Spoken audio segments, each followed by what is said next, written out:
అసలు ఈశ్వరుడు అన్నవాడొకడు ఉన్నాడని, వాడొక మాట చెప్పాడని, వాడు చెప్పినట్టు బ్రతుకుదామని స్పృహ లేకుండా భోగముల మీద అనురక్తితో తిరిగి తిరిగి తిరిగి తిరిగి ఎప్పుడో కష్టం వచ్చినప్పుడు ఎప్పుడన్నా మీరు వెంకటాచలం వెళ్ళారా అండి అని అడిగారు అనుకోండి, వెంకటాచలమా అని, అది కూడా గోదావరి అనేవాళ్ళు ఉంటారు, గోదావరి అంటుంటారు. ఏమిటో తెలుగు భూమిలో గోదావరి ఎక్కడి నుంచి వచ్చింది? గోదావరి ఉంది కానీ గోదావరి ఎక్స్ప్రెస్ అనేవాళ్ళు 100కి 5 ఉంటారు. 95 మంది గోదావరి ఎక్స్ప్రెస్లో వచ్చానంటాడు. గోదావరి ఎక్కడి నుంచి వచ్చింది నీకు? అలా వెంకటాచలమా అండి అనేవాడే. అసలు వెంకటాచల క్షేత్రానికి వచ్చి వెంకటాచల క్షేత్రం అంతా పర్యటించి స్వామి కారుణ్యానికి పొంగిపోయి, స్వామి రాత్రి లేదు పగలు లేదు, ఇంత జనమా, ఇంతమంది తడి బట్టలతో నీకు అంగప్రదక్షిణాలా, ఇంతమంది తలనీలాలు ఇచ్చేసి నీ దగ్గరికి వచ్చి దర్శనమా, ఇంతమంది ముడుపులు తీసుకొచ్చి హుండీల్లో వేసేస్తున్నారా, ఎప్పుడు వింటున్నావయా ఈ కష్టాలన్నీ? కళ్ళందుకే ఇలా నామాలు పెట్టేసుకుని నిద్రాముద్రాం నిఖిల జగతి రక్షణే జాగరూకం అని దక్షిణాయనంలో పడుకున్నవాడు ఆంతరంగంలోకి చూసినట్టు వచ్చే వాళ్ళ మనస్సులు చూస్తాడు.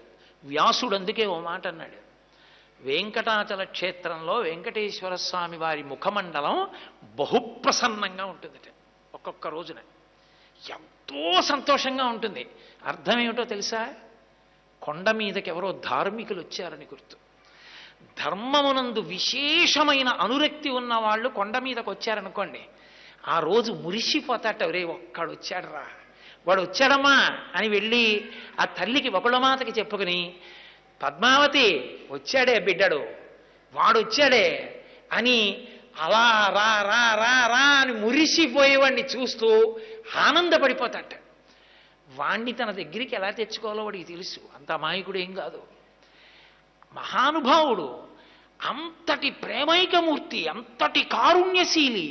ధర్మమునందు నిలబడితే ఎప్పుడో అన్ని తప్పులు చేసిన వాడు ఎక్కడో వైద్యశాలలో పడిపోయి ఉండిపోయి గోవిందా అని లోపల గొణిగితే, ఇంతోటి పరమేశ్వరుడు ఈ ప్రపంచాన్నంతటినీ సృజించిన వాడికి వీడి తల మీద బొచ్చో లెక్క వీడి ఇస్తానంటే ఆ కష్టం తీర్చడానికి.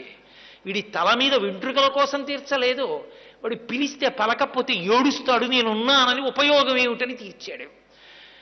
అది వెంకటేశ్వర మహాత్మ్యంలో పెద్ద మలుపు అక్కడుంది. ఇక అంతటి కారుణ్యమూర్తిగా రాలా, అధర్మాత్ముడైన వాణ్ణి చీల్చి చెండలేశాడంతే.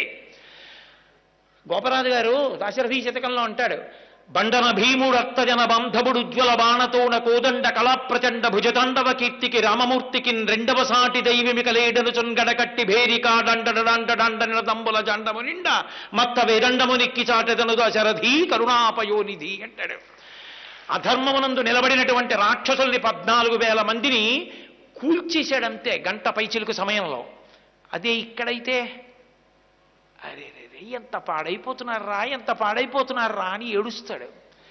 వెంకటాచల క్షేత్రంలో ఆయన చెప్పుకున్నాడు లక్ష్మీదేవితో, ఏరుకుంటా హుండీ దగ్గర. తెలుసా, ఆ డబ్బులన్నీ నేను తీసుకుంటున్నాను అనుకుంటున్నావా? కాదు, ప్రత్యేకంగా కొంతమందిని పిలిపించుకుంటా కొండకి. ఎందుకో తెలుసా?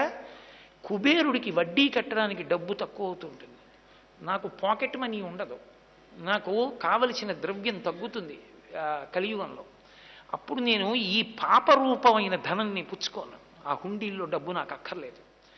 నేను ఏరుకుంటా చెయ్యి కింద పెట్టి వాడు పైనుంచి వేస్తుంటే, వామనమూర్తి అవతారంలో బలిచక్రవర్తి ఇలా పెడితే, వామనమూర్తిగా శ్రీ మహావిష్ణువు ఇలా పెడితే, ఆదిన్ శ్రీసతి కొప్పుపై తనువుపై అంశోత్తరీయంబుపై పాదాబ్జంబులపై కపోలతటిపై పాలిండ్లపై నూత్న మర్యాదం చెందు కరంబు క్రిందగుట ఆపైనా కరంబుంటమేల్ కాదే రాజ్యము గిజ్జమున్ చటతమే కాయంబు నాపాయమే అంటాడు బలిచక్రవర్తి. నా చెయ్యి పైన, శ్రీమన్నారాయణుడి చెయ్యి కింద అంటాడు. హుండీ కింద చెయ్యి పెట్టి వెతుక్కుంటా వాడు వేసే రూపాయి కాసు కోసం. ఎవరిదో తెలుసా? ఇలను పుణ్యాత్ములైన వారిచ్చినట్టి ధనము నేను కొంత గైకొని, కొంత ధనము ధనదుకు వడ్డీ చెల్లించి వింతలేల చేయుచుండెదను అనుచు మచ్చికను పలికే. లక్ష్మి, డబ్బు కట్టేస్తాను, వచ్చేసేయండి వైకుంఠానికి, మీకు ఎందుకు వీళ్లతో ధర్మమా ఏమైనా, నా ఎవరికి కావాలి అనలాకు పిల్లలు బాధలో ఉన్నప్పుడు కదా తండ్రి కావాలి, పిల్లలు బాధలో ఉన్నప్పుడు కదా తల్లి కావాలి. వాళ్ళన చెనకలేను, కలియుగం ఎంతమందిని చంపేను. ఇప్పటికే నేను చేసిన ప్రతిజ్ఞ కోసం పరమశివుడు శంకరాచార్యులు వారిగా వచ్చాడు, పెట్టాడు పీఠాలు, వచ్చాడు. మళ్ళీ ఆ శంకర భగవత్పాదులే వచ్చారు పరమాచార్య స్వామిగా, ఈ భూమి మీద నడిచి ధర్మాన్ని ప్రచారం చేశారు. నిలబడుతుంది లక్ష్మి. ధర్మం నిలబడదన్న మాట అనకు, అనురక్తి ప్రజలలో ఉంటుంది. ఎందుకంటే ఇది జీవగడ్డ. మన ఇల్లే అయినా ఫ్లాట్కి స్లాబ్ వేసినప్పుడు అంతా మందే. నేనే 2 గోడలు పెట్టి ఇది బాత్రూమ్ అన్నాను. అది బాత్రూమ్ అని నేను నిర్ణయం చేశాక ఇంకెప్పుడు నేను అందులో భోజనం చేయను. ఇది నా భోజనశాల అని నేను నిర్ణయించుకున్న తర్వాత అందులో స్నానం చేయను. పరమేశ్వరుడే ఈ భూమండలాన్నంతటినీ సృజించిన ఒక్క భరతఖండాన్ని మాత్రం కర్మభూమిగా నిర్ణయం చేశాడు. ఇది కర్మభూమి, ఇది వేదభూమి, ఇది యజ్ఞభూమి, ఇది పాడవదు లక్ష్మి. మళ్ళీ ధర్మం నిలబడుతుంది. నా బిడ్డలందరికీ ధర్మంలో అనురక్తి కలుగుతుంది. కలిపురుషుడి వలన వచ్చేటటువంటి సౌలభ్యమేదో దాన్ని పొందుతారు. కలిపురుషుడి వలన వచ్చే ప్రమాదం నుంచి తప్పుకోవడం అలవాటు చేసుకుంటారు. దానికి ఒక్కటే కారణం, నా వంక చూస్తారు. వాడున్నాడు కాపాడాడు, వాడు మనని కాపాడగలిగిన వాడు ఉన్నప్పుడు మనకెందుకు ఈ అధర్మం, మనకొద్దని వదిలిపెడతారు. అందుకని మౌన సందేశంతో నించుంటాను, మాట్లాడను, అలా నిలబడుంటా. ఎన్ని రాత్రులు, ఎన్ని పగళ్ళు, ఎన్ని సంవత్సరాలు నిలబడతానో తెలుసా? కాలు ఇలా కదపను, అరికాళ్ళు తిమ్మిర్లెక్కినా ఇలా అనను. స్వేచ్ఛయా క్రీడతే తత్ర. ఆయనకి నొప్పులు లేవని మీరు అనుకోవద్దు. తరిగొండ వెంగమాంబ లాంటి మహాభక్తురాలు పట్టింది కాళ్ళు అర్ధరాత్రి లోపలికెళ్ళి. ఆయనకి కాళ్ళు నిప్పెడతాయి, ఆయనకి బడలిక ఉంటుంది, కానీ ఆయన ఓర్స్తున్నాడు. ఎందుకంత ఓర్పో తెలుసా? కలిపురుష లక్షణం. ఎంతమంది ఇన్ని ఆపదలకి లోనైపోతున్నారు. ధర్మం ఒక్కటి వదిలిపెట్టేశారు. ఒక్క ధర్మాన్ని పట్టుకుని ఉంటే నేనే ధర్మస్వరూపాన్ని. ఈ ఆపద ఎందుకు అసలు? వీళ్ళకి ఎంత సంతోషంగా, ఎంత హాయిగా ఉండేవారు. అరే రే, ఇంత గొప్ప దేశంలో, ఇంత గొప్ప యజ్ఞభూమిలో, ఇంత గొప్ప వేదభూమిలో, ఇంత గొప్ప కర్మభూమిలో ఎందుచేత ధర్మం ఇలా లుప్తమైపోతోంది అని ఆర్తి చెందుతూ ఆయనకి పరమ విశ్వాసం ఉంది ధర్మం నిలబడుతుందని. ధర్మం పోతుందని వెంకటేశ్వరుడు నమ్మి ఉంటే ఆ అవతారం అసలు నిలబడదు. ధర్మము ఉండి తీరుతుంది ఈ దేశంలో, అది ఆయన నమ్మకం, ఆయన అనుభవం. అందుకే ఆయన అలాగే నిలబడి ఉన్నాడు. అంత కారుణ్యమూర్తి అయి నించున్నాడు. ఎక్కడ మీరు ఎక్కడ ఎక్కడ ఎక్కడ ఉండి మనసులో గొణగండి వెంకటేశ్వరుడు గురించి, మిమ్మల్ని అనుగ్రహిస్తాడు. ఒకసారి ఒక పిల్లాడు నా దగ్గరికి వచ్చాడు. నేను విశాఖపట్నంలో వెంకటేశ్వర మహాత్యం గురించి ఉపన్యాసాలు చెప్తున్నా. నేను వేదిక దిగి ఇంటికి వెళ్ళిపోతుంటే నా కభాలన కాళ్ళ మీద పడి, ఒకే ఒక్క క్షణం మీతో మాట్లాడచ్చా అన్నాడు. నాకు అతని ముఖం చూసి అతను ఏదో చాలా ఉత్కంఠతో ఉన్నాడని, ఏం కావాలన్నాను. మీరు చెప్పినంత నమ్మకంతో నిలబడితే వెంకటేశ్వరుడు పిలుస్తాడా దర్శనానికి అన్నాడు. నేను హామీ, ఖచ్చితంగా పిలుస్తాడన్నాడు. నేను మీరు చెప్పినట్టు బతికి చూస్తానన్నాడు. అతను ఒక 6-7 నెలలు పరమ ధార్మికంగా చక్కటి జీవనం చేశాడు. అతనికి తెలిసిన్నట్టు, తెలిసిండి వెంకటాచలం కొండ మీదకి వచ్చాడు. అతను వచ్చినట్లు నాకు తెలియదు. అతను కొండ మీదకి వచ్చి నాకు ఫోన్ చేశాడు. ఏమని ఫోన్ చేశాడంటే, నేను కొండ మీదకి వచ్చాను, మహాలఘు దర్శనం జరుగుతోంది, నిన్ను నమ్మి ధర్మాన్ని పట్టుకున్నాను. గురువుగారు చెప్పారు, ధర్మం పట్టుకుంటే నువ్వు దగ్గరికి తీసుకుంటా ఉన్నారు. నన్ను కూడా తోసేస్తారా? నన్ను దగ్గరికి రానివ్వవా? నువ్వు నన్ను దగ్గరికి రానివ్వకపోతే ఇక నా శేష జీవితంలో ధర్మం పట్టుకోను. నువ్వు నన్ను ఇవాళ దగ్గరికి తీసుకుంటే నా ఆఖరి ఊపిరి వరకు ధర్మం వదలను, నీ ఇష్టం అనుకున్నానండి. అకస్మాత్తుగా ఎవరో వచ్చి నన్ను పిలిచి, ఏమండి హుండీ లెక్క పెడుతున్నప్పుడు కాసేపు అక్కడ నిలబడి చూడాలి, అదేదో ఒక ప్రత్యేకమైన విధి ఉంటుంది భక్తుల్లో కొంతమందికి, నేను ఎప్పుడు చేయలేదు, నాకు తెలియదు, అలా ఉంటుంది అని చెప్పి నన్ను పిలిచారండి. పిలిచి కొంతసేపు నేను ఆ సేవ చేసిన తర్వాత, అలా చేసిన వారికి దర్శనం ఉంది బాబు అని లోపలికి తీసుకెళ్ళి దర్శనం చేయించి పంపించారు. గురువుగారు నా ఆఖరి ఊపిరి వరకు నేను ధర్మం వదిలిపెట్టను. నాకు అర్థమైంది, ధర్మాన్ని 6 నెలలు పట్టుకుంటేనే నన్ను అనుగ్రహించిన స్వామి నా జీవితాంతం పట్టుకుంటే నన్ను గుండెల్లో పెట్టుకుంటాడు. కాబట్టి నాకు ఇంకేం వద్దు గురువుగారు, నేను ఎంత పెద్ద పదవిలో ఉండనివ్వండి, నేను చేసే సంతకం ధర్మచట్రంలోకి ఇముడుతుందా అదొక్కటే చూసి పెడతా.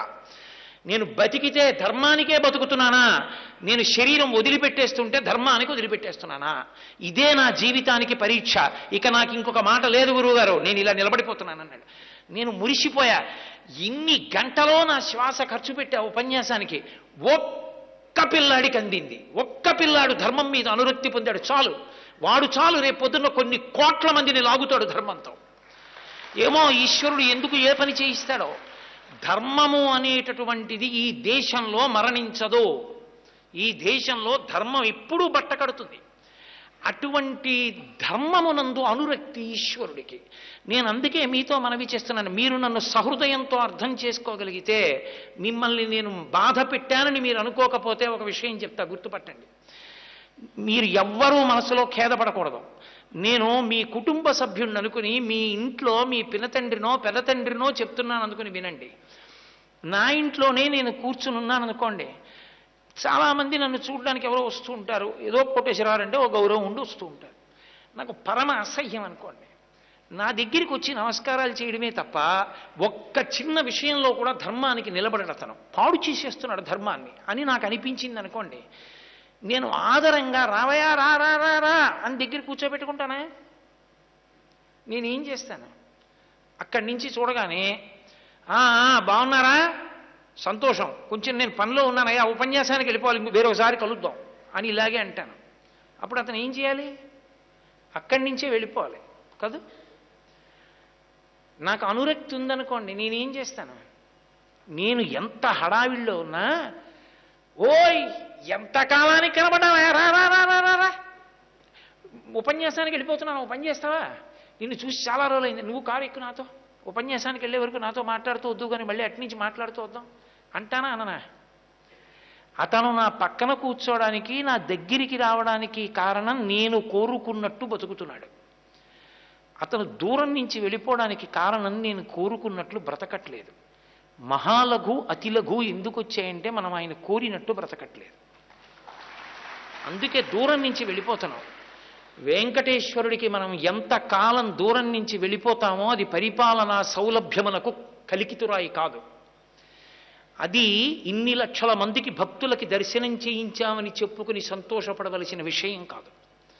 అది మనం సిగ్గుతో తలంచుకోవలసిన విషయం. అందరం ఆనంద నిలయంలోకి వెళ్ళి మొదటి గడప దగ్గరికి వెళ్ళి నిలబడి రాగలిగినటువంటి రోజు ఈశ్వరుడు ఇవ్వలేడని మీరు అనుకుంటున్నారా? కాలచక్రాన్ని తిప్పగలిగిన వాడు, భూమండలాన్ని నిలబెట్టగలిగిన వాడు, రాలిపోకుండా నక్షత్రాల్ని ఆకాశంలో నిలబెట్టగలిగిన వాడు, అగ్ని పైకి లేచేట్టు నీరు పల్లానికి ప్రవహించేటట్టు శాసనం చెయ్యగలిగిన వాడు పరమ సంతోషంతో వచ్చిన వాళ్ళందరినీ మొదటి గడప వరకు పిలిచి సంతోషంతో చూసి పంపించే రోజు రాదా? వచ్చి తీరుతుంది. ఒక్క కారణానికే వస్తుంది, ధర్మమునందు అనురక్తి కలిగితే. అది ఒక్కటే ఆయన కోరేది. ఆ ధర్మము వేదప్రోక్తం. వేదప్రోక్తమైన ధర్మాన్ని మన చేతనైనంత మనం పట్టుకున్నా చాలు. నేను 100% ధార్మికంగా బతికేయండి అన్నంత గంభీరమైన మాట చెప్పగలనో చెప్పలేను. అలా చెప్పలేనందుకు నేను సిగ్గుపడవలసి ఉంటుంది.